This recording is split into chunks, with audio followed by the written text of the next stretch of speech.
Well, if I got this right, in this next week, we might see some serious crash in the price of silver, but it ain't gonna last for long.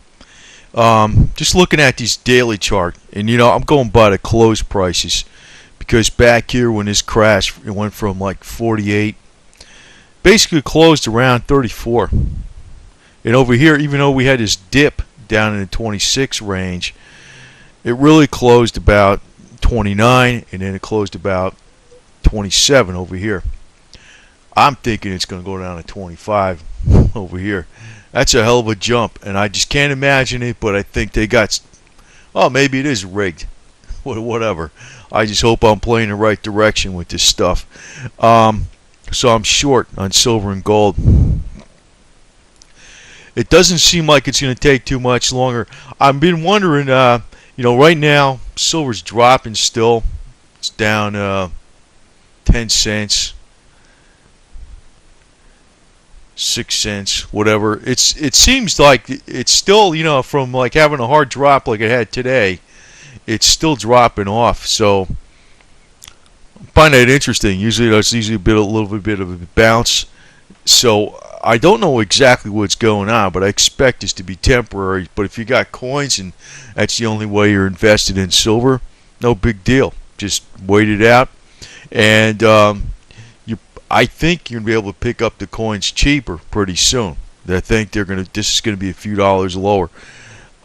It may actually go to 25. It sounds crazy, but that's what it might happen.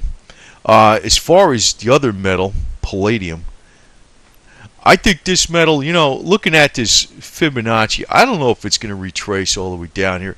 I could not imagine it dropping down at this point, 420, 430, 440, around this point from using the 2000, during the financial crisis of 2008, 2009, the low of 170, 175 around there, to a high of about 850. I think it's actually a high of about 870.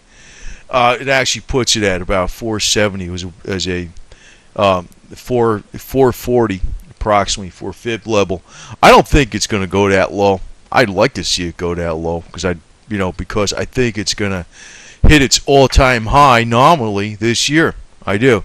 I think when these metals hit these rock bottoms coming up here pretty soon, this is what I think is going to happen. There's something coming up. It's kind of crazy saying something like that without having any kind of hard facts. I don't have hard facts because I'm not an insider, and if I was an insider, I couldn't say. But I guess it could hit this point again about 570 where it was, and I think I'm going to cautiously start buying back my position if it gets down below 600. I hope it does. I hope it does because I don't want to miss the boat on this metal either. I think eventually this metal is going to be far more value than gold. And I always hear all the silver pundits talk about silver should be more than worth than gold. That's not going to happen. God. But as far as palladium being worth more than gold, that could be very much a reality. And just look what happened back in 2001. It was more than 3 times gold. That's because Russia said they didn't have any more excess stockpiles of this stuff, and maybe they're running out. But I think Russia has a big interest in pushing this metal up very high because they're the biggest in the world. They're the world's largest supplier of it. It's just like if this was in the United States and we had the mine that did 43% of the world's supplies, and we were the ones that held the keys to the palladium, we'd want to have the most value for it, the most money for it. So I think this metal is going to be the one. Like, as long as you're catching it on a pullback electronically, it's going to have some very good gains. But I'm not going to get any leverage on this because I don't trust that fund. I want the physical, so-called physical electronic funds, not the ones that has leverage. I'm not going to buy any leverage on this fund at all. Even when silver pulls back, I think I'm going to go back into PSLV. I could buy it back cheaper right now. I'm taking a guess. I think it's going to go lower. It's a dangerous move, but I think it's going to go lower. I think it's going to be at its lowest point probably in like well over a year. That's what I think is going to happen. And I like to catch it down here on the bottom. Don't know this for an absolute fact, but You know, I'm in this game to win money, so hopefully I got this right. I found this to be a very interesting quote, and driving home a point at this. If you owe the bank $100, that's your problem.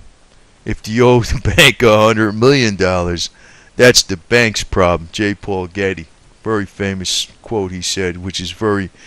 That's why you use the financial principle of OPM, other people's money, right? So what did China do? What did China do? They got all their debt. They're holding the bag. That's all I got to say about them.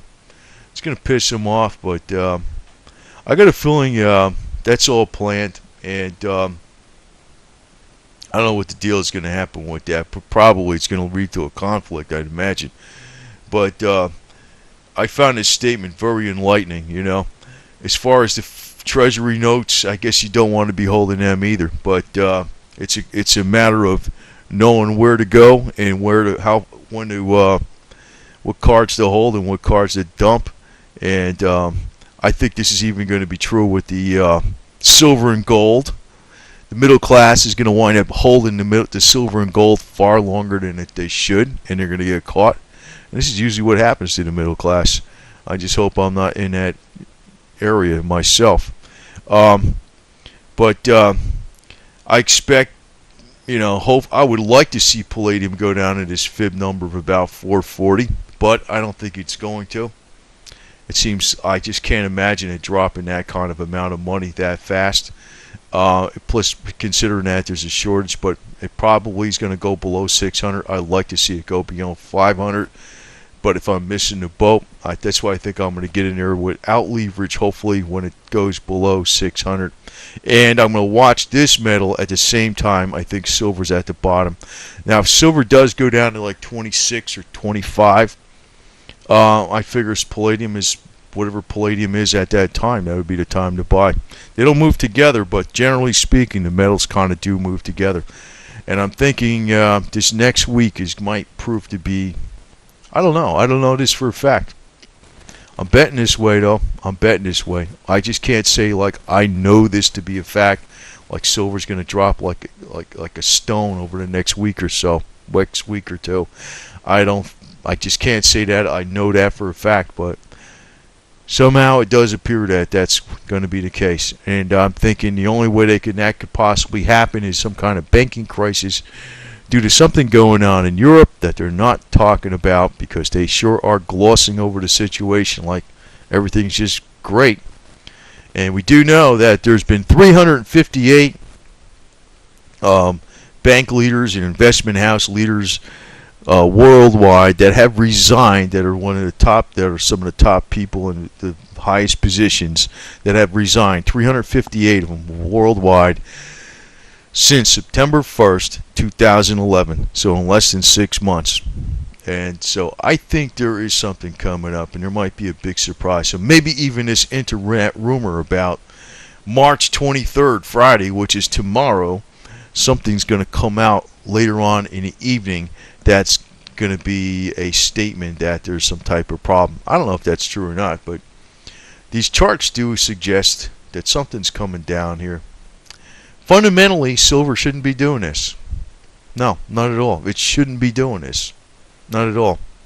But that's what the price is. And you know what? If you go into a coin store and you're foolish enough to sell your coins at this price, that's the price you're going to get. You're not going to get the price way up here.